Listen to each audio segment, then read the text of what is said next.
Halo, assalamualaikum. Perkenalkan, nama saya Novi. Saya akan membuat video mengenai tutorial cara menggunakan komputer mulai dari nol dengan praktek, supaya kalian dapat menggunakan komputer dan mempermudah pekerjaan kalian setiap hari tanpa harus bertanya bagaimana caranya, ataupun bagi kalian yang sudah melihat tutorial di YouTube tapi masih belum bisa, ada baiknya kalian menonton video ini sampai selesai. Oke? Langsung saja pada intinya, untuk menggunakan komputer, kalian pertama kali harus mengetahui cara menghidupkan komputer dan mematikan komputer. Di dalam sistem operasi baik itu Windows ataupun Linux ataupun macOS, ada beberapa cara yang hampir sama. Kalau menghidupkan tentu saja ditekan tombol on off atau yang ada logo gambar lingkaran dan garis di tengahnya. Itu adalah tombol untuk menghidupkan komputer. Cukup tekan saja karena perangkat yang sekarang ini atau kekinian sudah sangat mudah dan tidak perlu tutorial khusus untuk menghidupkan komputer dengan benar. Usahakan kalau kalian menggunakan laptop, kalian langsung tekan sekali karena biasanya sudah otomatis. Sedangkan di saat kalian menunggu proses komputer menyala, itu adalah ada yang namanya proses booting, yaitu komputer yang mati menuju komputer hidup. Itu adalah proses booting atau proses menyala, yang di dalamnya terdapat sistem atau proses yang namanya POS. Jika kalian sudah bisa menyalakan komputer dengan benar, ada kalanya kalian mengenal yang namanya tampilan desktop. Tampilan desktop yaitu adalah di sini. Di sini adalah tampilan dari mouse atau kursor. Kalau di dalam perangkat laptop itu namanya touchpad. Kalau yang kecil yang biasanya kalian pegang itu namanya mouse. Sedangkan yang ada tampilan pertama di sini adalah wallpaper dari desktop. Jadi satu kesatuan keseluruhan tampilan ini namanya desktop. Sedangkan yang ada icon-icon kecil di sebelah kiri atau kanan ataupun di beberapa tempat yang ada di dalam komputer kalian, ini adalah namanya shortcut atau pintasan dari aplikasi atau software atau program yang kalian install di komputer kalian atau yang sudah terinstall di komputer kalian. Ini namanya shortcut. Jika kalian hapus, sebenarnya tidak apa-apa. Selanjutnya, di sini di bawah ini adalah namanya menu bar atau yang biasanya disebut kolom menu, yang bisa diklik seperti ini, muncul beberapa menu atau fitur-fitur yang ada di dalam sistem operasi yaitu Windows. Karena kebetulan saya menggunakan Windows 10, jadi tampilannya seperti ini. Bagi kalian yang menggunakan Windows 7 atau Windows 8, kalian ikuti saja karena hampir sama. Oke, ini adalah tampilan dari desktop. Apa saja fitur-fitur yang ada dalam desktop yang wajib kalian ketahui supaya mempermudah pekerjaan kalian dan supaya kalian tidak bingung. Ini apa sih tampilannya, untuk apa, dan bagaimana cara menggunakannya. Oke, yang pertama ingin saya sampaikan, jika kalian belum mengetahui apa motif yang sebaiknya atau cara dalam belajar komputer yang efektif, ada baiknya kalian melihat video yang ada di YouTube saya, yaitu video cara belajar komputer dari nol. Di sini videonya. Oke, lanjut. Di dalam video ini saya akan memulainya dengan fitur-fitur yang ada dalam desktop atau menu awal yang ada di dalam komputer atau laptop kalian. Yang pertama kalian harus mengenal, ini namanya shortcut. Ini namanya menu bar. Sedangkan di samping ini ada fitur dari menu bar adalah fitur tanggal, waktu. Untuk melihat tanggal, untuk melihat waktu. Di sini menu dari speaker. Untuk mengatur volume, di sini menu dari jaringan Wi-Fi atau wireless fidelity. Jadi Wi-Fi itu kepanjangannya adalah wireless fidelity. Sedangkan di sini indikator baterai. Mungkin berbeda-beda karena sebenarnya di sini bisa kalian pindahkan. Contohnya, saya pindahkan di sini, saya klik drag and drop di sini. Itu istilahnya adalah drag and drop. Kursor ditekan, lalu dilepaskan pada tempat yang kalian inginkan. Nah, ini fitur drag and drop. Supaya lebih kelihatan bersih, saya akan pindah di sini. Yang saya perlukan cuma indikator Wi-Fi, baterai sudah ada, waktu tanggal sudah ada. Sedangkan di sini kalau di Windows 10 ada menu fitur, yaitu fitur mengenai notifikasi atau widget-widget pemberitahuan mengenai fitur-fitur seperti jaringan Wi-Fi, pengaturan, terus habis itu sharing data, terus habis itu mode pesawat, lokasi, dan lain-lain. Ini untuk kecerahan. Yang selanjutnya adalah mengenal fitur-fitur yang ada di klik kanan. Jadi bedakan, biasanya kalau kalian masih bingung antara klik kanan dan klik kiri, kalian pelajari. Kalau klik kiri untuk men-select atau memilih atau memberikan perintah. Sedangkan klik kanan itu adalah terdapat menu pertama, yaitu menu view. Menu view dapat mengatur shortcut yang ada di dalam desktop kalian. Jika kalian pilih large icon, icon di sebelah sini akan menjadi berukuran besar-besar seperti ini. Sedangkan jika kalian pilih medium icon, ukurannya akan medium.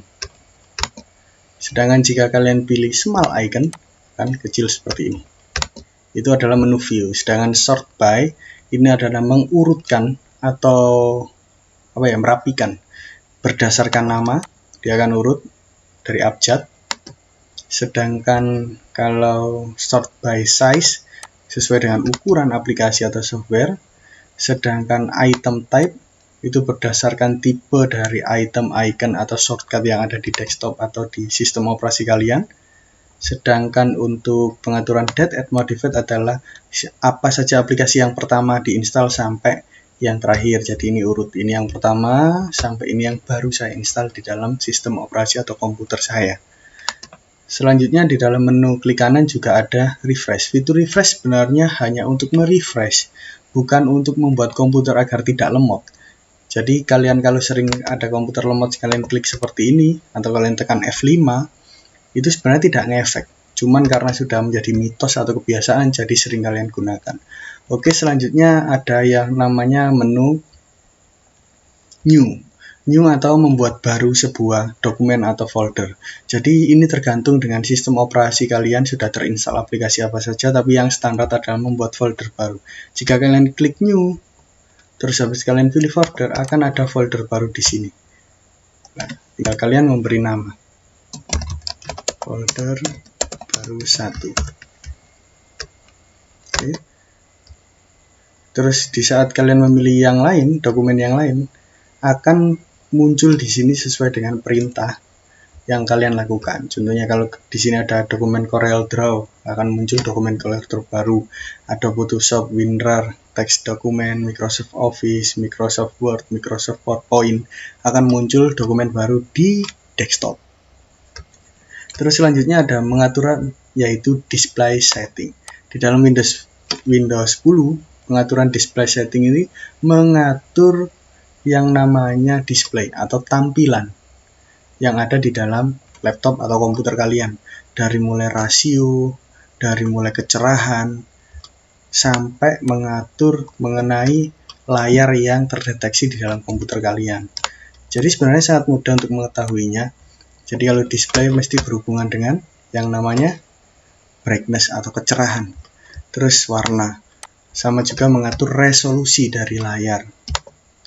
Seperti ini, kalian mengatur layar tergantung dengan layar, apakah laptop kalian menggunakan layar eksternal atau layar tambahan, atau PC kalian menggunakan layar baru. Ya, ini penting untuk mengatur ini. Tapi biasanya dalam sistem operasi Windows 10 atau Windows 10 yang baru, apalagi kalian sudah update, pasti akan automatically atau otomatis mendeteksi layar yang ada, sehingga kalian tidak perlu repot-repot mengatur resolusi dari layar.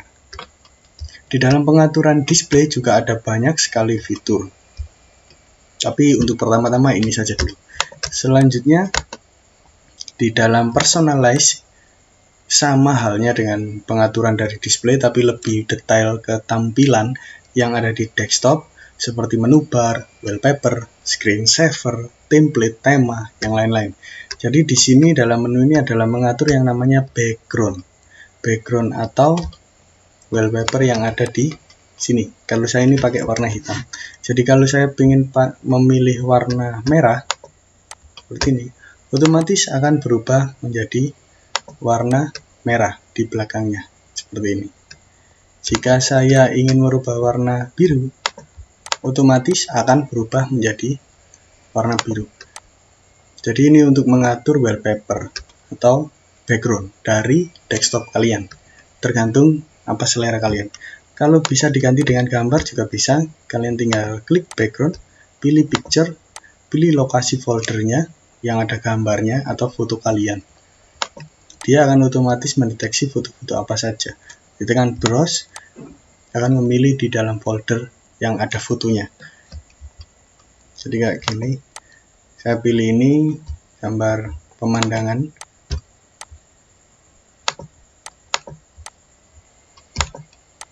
akan muncul seperti ini. Jika saya pilih gambar tebing, akan muncul seperti ini. Ini adalah merubah background atau wallpaper.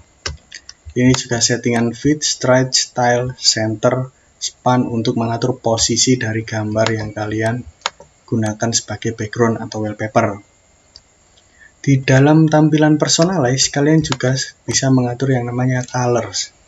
Colors itu apa? Tampilan dari menu. Contohnya kalau ini saya pakai light, otomatis tampilan menu dari Windows yang ada di menu bar akan berubah menjadi cerah sesuai dengan namanya.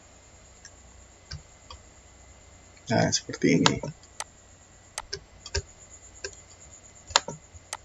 Sedangkan kalau saya kembalikan menjadi dark, akan otomatis menjadi gelap. Atau kalian bisa mengcustom settingannya, entah itu cerah, entah itu warna apapun, kalian bisa memilihnya di sini. Yaitu di settingan klik kanan personalize, kalian pilih color. Sedangkan juga ada pengaturan dari lock screen atau kunci layar. Kalian juga bisa memilih gambar, kalian bisa memilih kalau terkunci akan muncul gambar apa. Di sini kalian bisa mengatur slideshow atau beberapa gambar tampil di saat layar kalian terkunci. Dan juga kalian bisa mengganti tema dari sistem operasi kalian atau Windows dengan kalian mengklik Get More Time in Microsoft Store. Di sini tema bawaannya juga ada beberapa. Kalian juga bisa memilih font atau huruf. Jadi font itu mengatur huruf yang ada di dalam sistem operasi kalian. Supaya kalian tidak bosan kali ini menggunakan banyak sekali font. Jadi font itu bisa kalian download satu-satu atau kalian install bawaannya juga ada. Selanjutnya di sini adalah menu start atau menu yang digunakan untuk mengatur fitur start program seperti ini. Di tampilan-tampilan apa saja yang ada di sini itu diatur di start di sini. Show more tile on start, kalian bisa show itu berarti menampilkan.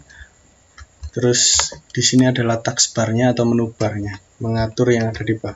Contohnya kalau taskbarnya ini saya pilih right, dia akan ada di sebelah kiri. Nah, seperti ini. Kalau saya pilih top, dia akan di atas. Kalau saya pilih bottom, dia di bawah. Kalau saya pilih left, dia di kiri. Jadi tergantung selera. Sedangkan kalau kalian bisa menampilkan auto hide, contohnya auto hide seperti ini, automatically hide taskbar in the desktop mode, dia otomatis bisa menghilang. Kalau mouse-nya atau kursornya kalian taruh bawah, dia otomatis akan keluar seperti ini. Terus kalian juga bisa memilih locks taskbar supaya tidak berpindah-pindah jika kegeser. Tapi ini selera karena ini adalah menu untuk mengatur tampilan. Jadi kalau untuk mengatur tampilan yang ada di dalam desktop atau halaman muka, kalian bisa memilih display setting atau personalize. Untuk lebih detailnya kalian pilih personalize, klik kanan personalize. Sedangkan untuk mengatur resolusi atau ada tambahan layar, mengatur driver layar, mengatur DPI atau pixel yang ada di dalam layar melalui VGA atau pengaturan yang lain di dalam laptop kalian bisa cek display setting. Oke, klik kanan sudah beres. Sedangkan apa fungsinya paste dan paste shortcut atau undo rename? Paste itu sama dengan ini. Saya pilih folder baru yang saya buat di sini. Saya klik kanan. Di folder baru yang tadi saya buat masih kosong. Saya pilih copy. Terus saya pilih paste. Jadi copy paste. Jadi ada dua folder di sini. Jika namanya ada kopinya karena tidak boleh nama itu sama. Otomatis dia akan mereplace atau menimpa. Jadi usahakan mengganti namanya. Bagaimana cara mengganti nama? Sangat mudah cara mengganti nama folder. Kalian bisa, cara pertama, kalian bisa klik kanan, rename, selesai. Atau langsung seperti ini, klik sekali, klik sekali lagi, otomatis akan memilih teks di dalam folder tersebut untuk kita ganti. Nama folder baru. Saya enter dan berubah. Jadi itu adalah caranya. Sedangkan ada cara yang lebih praktis untuk mengcopy atau mempaste. Oke, kalau ingin mengcopy dengan cepat caranya seperti ini. Saya akan masuk ke folder yang baru saya buat tadi. Karena baru tidak ada isinya akan tampil seperti ini. Ini tampilan dari File Explorer. Terus saya akan membuat folder baru dengan cepat. Kalau tadi yang saya ajarkan adalah klik kanan New Folder. Akan terbuat folder baru. Kita namai 1. Tapi di sini juga ada langsung otomatis fitur New Folder. Klik sekali, bikin folder 2. Lebih cepat. Tapi ada juga yang lebih cepat dengan cara ketik CTRL dalam keyboard, tekan Shift, CTRL, Shift, lalu N.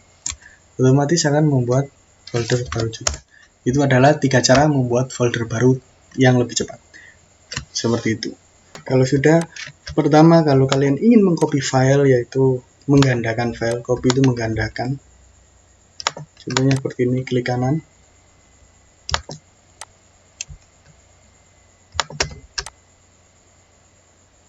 Contohnya seperti ini, klik kanan, copy,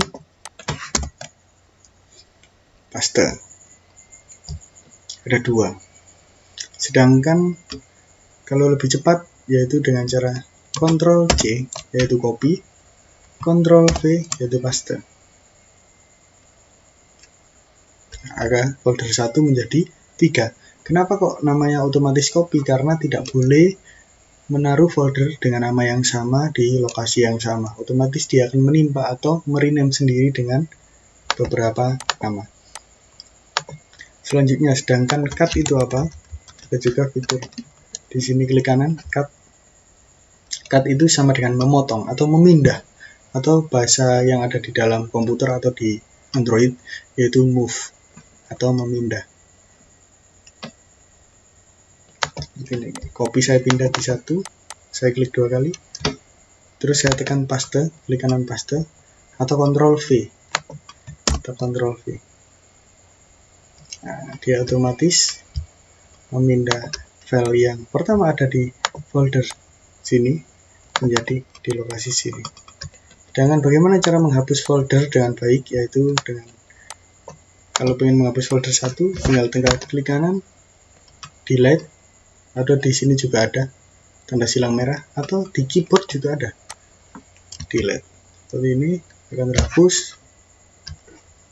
Nah, itu adalah cara atau beberapa fitur yang bisa kalian gunakan di menu desktop. Oke, selanjutnya setelah kalian mengenal desktop, ada baiknya kalian mengenal cara-cara mengetahui spek komputer kalian. Oke, di dalam Windows 10, cara mengetahui spek ada banyak cara. Yang pertama, yang paling mudah kalian gunakan adalah dengan cara ketik di Windows Search atau pencarian, run. Cara pertama, ketik DXDiag. Kepanjangan DXDiag adalah DirectX Diagnosis. Dia akan mendiagnosis apa saja yang ada di dalam komputer kalian. Tekan yes. Oke, jika sudah kalian tekan yes, akan muncul seperti ini. DirectX Diagnostic Tool. Jadi di sini ada mengenai tanggal, jam, nama dari laptop kalian, terus ada keterangan dari sistem operasi kalian ini seri apa, dan berapa bit. Apa itu bit? Yaitu dari satuan kecepatan dari sistem operasi atau komputer kalian atau prosesor kalian. Kalau di sini 64 bit. Ada juga yang 32 bit atau 86. Terus menggunakan bahasa Inggris, merek atau sistem manufakturnya dari Lenovo, model dari laptopnya 81D5, sedangkan seri dari BIOSnya adalah 8UCN09WW. Prosesornya memakai AMD A4, yaitu 2 core. Memori atau RAM kalian adalah 4096, yaitu 4 GB. spek dari filenya sebanyak 4766 terpakai, sedangkan yang masih kosong 2800 MB atau MB, separuhnya.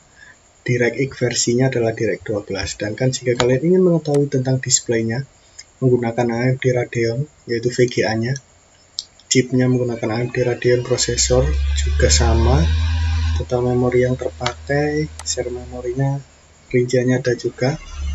Terus driver soundnya, speakernya pakai apa? Pakai Realtek kalau di sini. Terus input yang masuk apa saja? Ada keyboard, ada mouse. Jadi ini adalah rincian dari laptop kalian. Ada juga cara selanjutnya untuk mengetahui spek dari komputer kalian, tinggal di search sini. Ketik saja sistem. Nah, di sini nanti muncul sistem informasi. Di sini adalah dari hardware yang terkoneksi dalam komputer kalian atau software yang ada di atau yang terinstal di komputer kalian. Nah, ini kalau ini lebih rinci ya. Terus ada juga cara selanjutnya, cara selanjutnya adalah kalian klik File Explorer, akan muncul seperti ini. Kalian pilih System Properties di atas menu bar. Kalian klik This PC, otomatis akan muncul menu seperti ini atau menu dari File Explorer. Kalian tinggal cari di menu bar di atas, kalian klik System Properties, akan juga sama menunjukkan dari spek komputer atau laptop kalian. Jadi di sini muncul About, apa saja sama yang tadi, nama laptop kalian, seri dari laptop kalian, RAM kalian berapa, device ID, product ID, sistem operasi atau tipe dari sistem operasi kalian, spek dari Windows kalian, terinstall tanggal berapa, OS build-nya berapa, sampai Windows Experience Pack-nya seri berapa.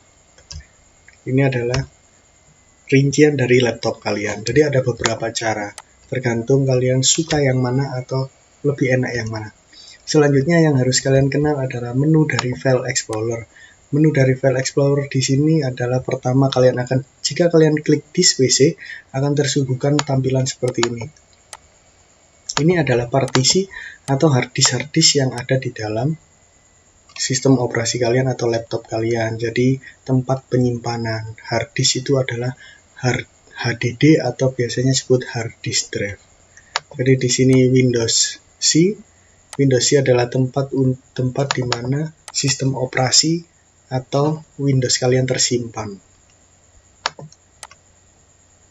Dan juga dokumen, download, musik, picture, video, semuanya itu adalah tergabung dalam satu kesatuan Windows C atau local disk C. Terus ada juga local disk E atau tempat penyimpanan kalian. Tergantung ada berapa partisi atau bagian-bagian yang ada di hard disk kalian. Selanjutnya untuk merubah tampilan seperti ini sebenarnya bisa kalian rubah di sini. Di atas menu bar ada tampilan view atau menu view. Kalian bisa pilih extra large icon, small icon, tiles icon, large icon, tampilan list seperti ini, tampilan konten seperti tadi, medium icon sama detail icon. Lebih nyaman yang mana itu terserah kalian. Sedangkan untuk mengetahui aplikasi apa saja yang terinstal di dalam komputer kalian bisa klik This PC seperti tadi, menu awal seperti tadi di File Explorer, terus kalian pilih yang namanya Uninstall or Change Program. Di sini akan menunjukkan ada berapa aplikasi atau berapa program atau berapa software yang ada di dalam komputer kalian. Nah, ini adalah sistem operasi saya, di dalamnya terinstal beberapa aplikasi. Ada Photoshop, ada CorelDRAW, ada Gedata Black Pro, ada Google Chrome, ada Lenovo, ada Microsoft Edge, dan lain-lain. Ini adalah program atau aplikasi yang terinstal di komputer saya. Kalian bisa mensortirnya, mengurutkannya.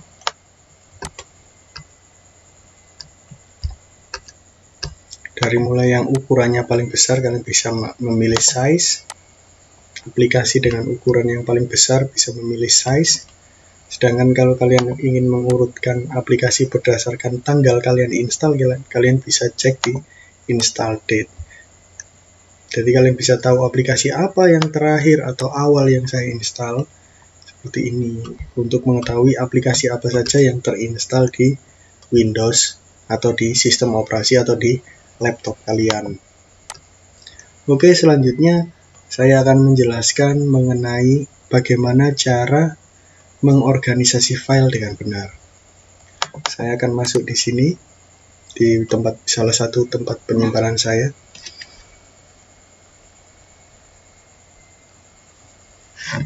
Oke, selanjutnya saya akan mengajari cara bagaimana mengorganisasi file atau menata file dengan benar. Jika kalian sudah punya folder seperti ini, jika kalian klik kanan akan muncul pengaturan seperti ini. Open itu sama dengan membuka, terus send itu sama dengan mengcopy file atau mengirim file, menggandakan file, sedangkan cut itu untuk memotong atau memindah, copy untuk menggandakan, create shortcut itu adalah untuk memberikan pintasan di halaman awal, delete untuk menghapus, rename untuk merubah nama atau mengganti nama, properties untuk mengetahui rincian, ada berapa file di dalamnya, ukurannya berapa, dibuat tanggal berapa, seperti ini. Itu dari menu-menu file.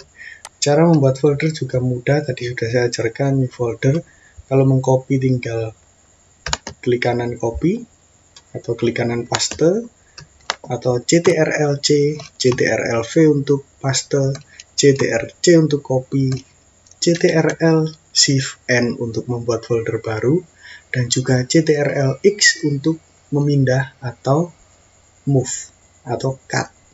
Sedangkan untuk undo, untuk mengembalikan ke momen sebelumnya itu Ctrl Z. Sedangkan untuk memilih semuanya Ctrl A. Dan banyak lagi itu adalah shortcut. Nanti akan saya buatkan video tentang cara menggunakan shortcut di dalam sistem operasi Windows agar memudahkan kalian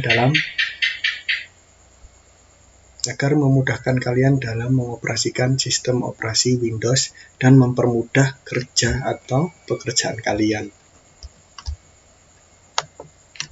Selanjutnya yang harus kalian ketahui adalah cara untuk mengatur dan membuat komputer kalian lebih efektif, maksimal, dan optimal, yaitu dalam pengaturan yang biasanya saya gunakan, yaitu tentu saja saya di sini di search, saya ketik run. Ini saya ketik di sini adalah ms config atau Microsoft Configuration. Itu cara pertama. Ada juga yang biasanya seperti ini.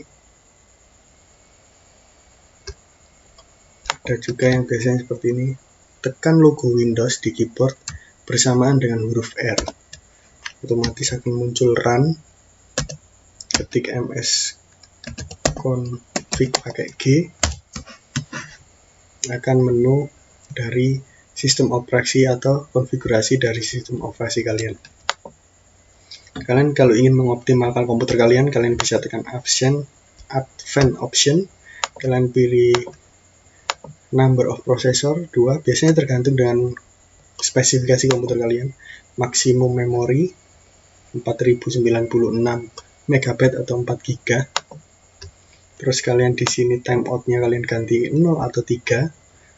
No GUI boot, atau di sini tidak menggunakan booting versi grafik supaya lebih cepat nanti loading untuk menghidupkan komputernya. Kalian pilih Make All Boot Setting Permanen. Terus kalian pilih service di sini.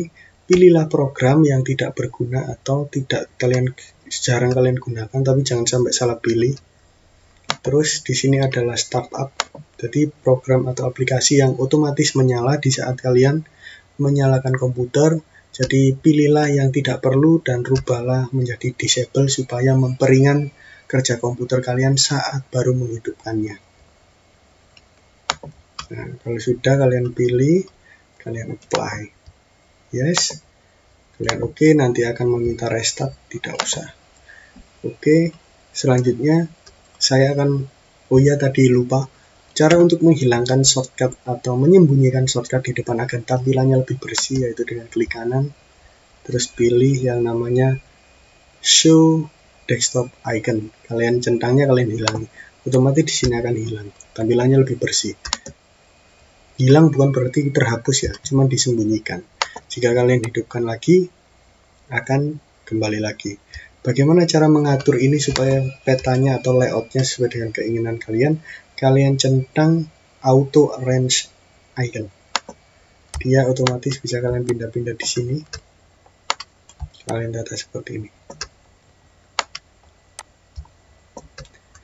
Tapi jika kalian centang Auto Arrange Icon, dia akan otomatis tertata.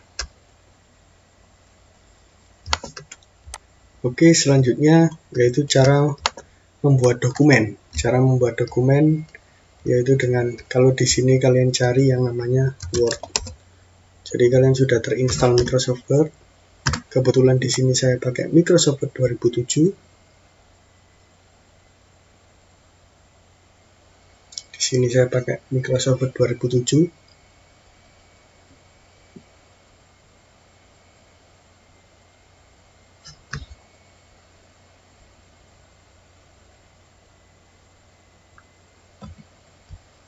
Nah, ini cara membuat dokumen. Saya kira sudah banyak yang paham, karena di sekolah-sekolah juga banyak diajarkan.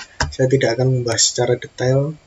Nah, ini membuat dokumen baru, open membuka dokumen lama yang sudah kalian simpan, save untuk menyimpan, save as untuk menyimpan lagi atau memperbarui file yang baru, print untuk mencetak, dan banyak lagi.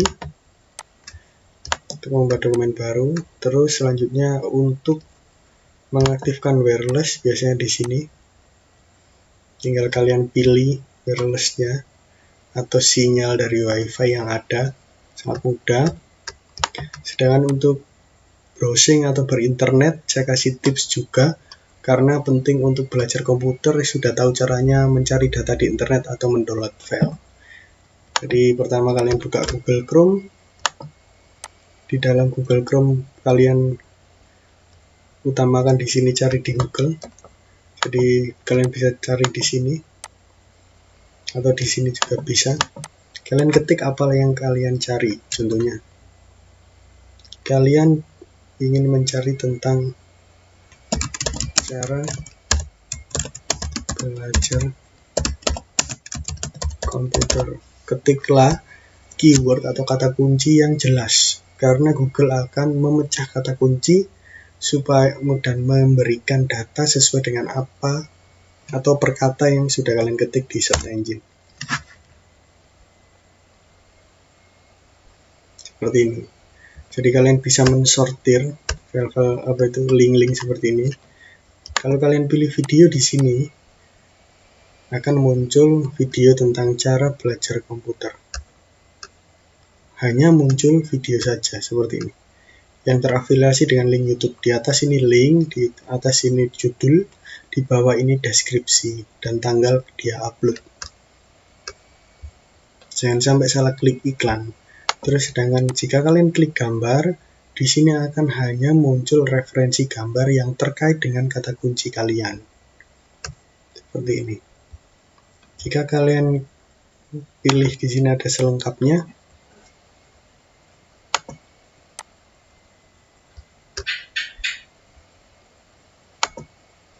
atau kalian klik di sini Maps, akan muncul peta-peta atau lokasi-lokasi tempat untuk belajar komputer.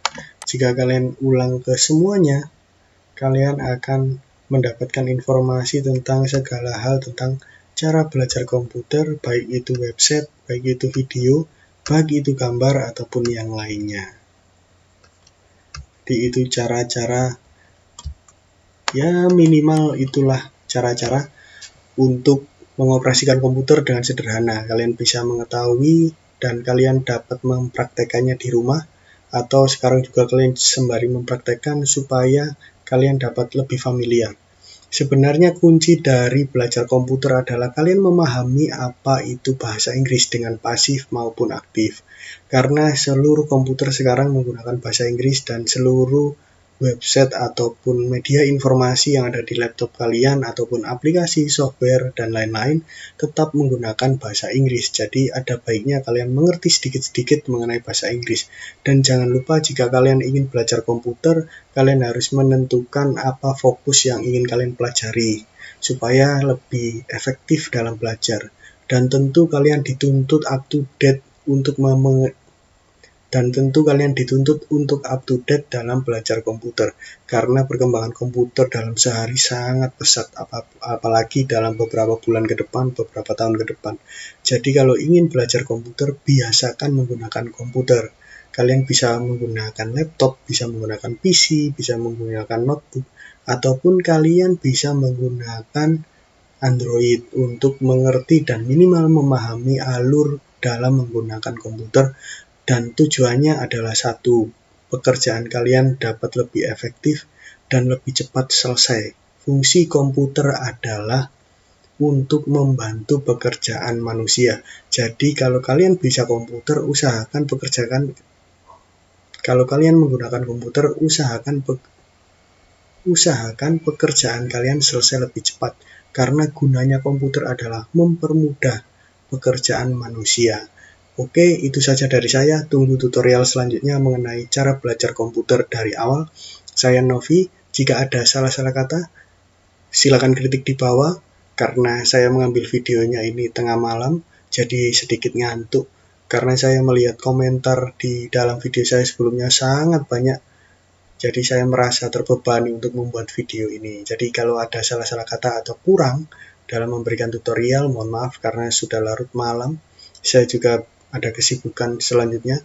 Oke, terima kasih. Assalamualaikum warahmatullahi wabarakatuh.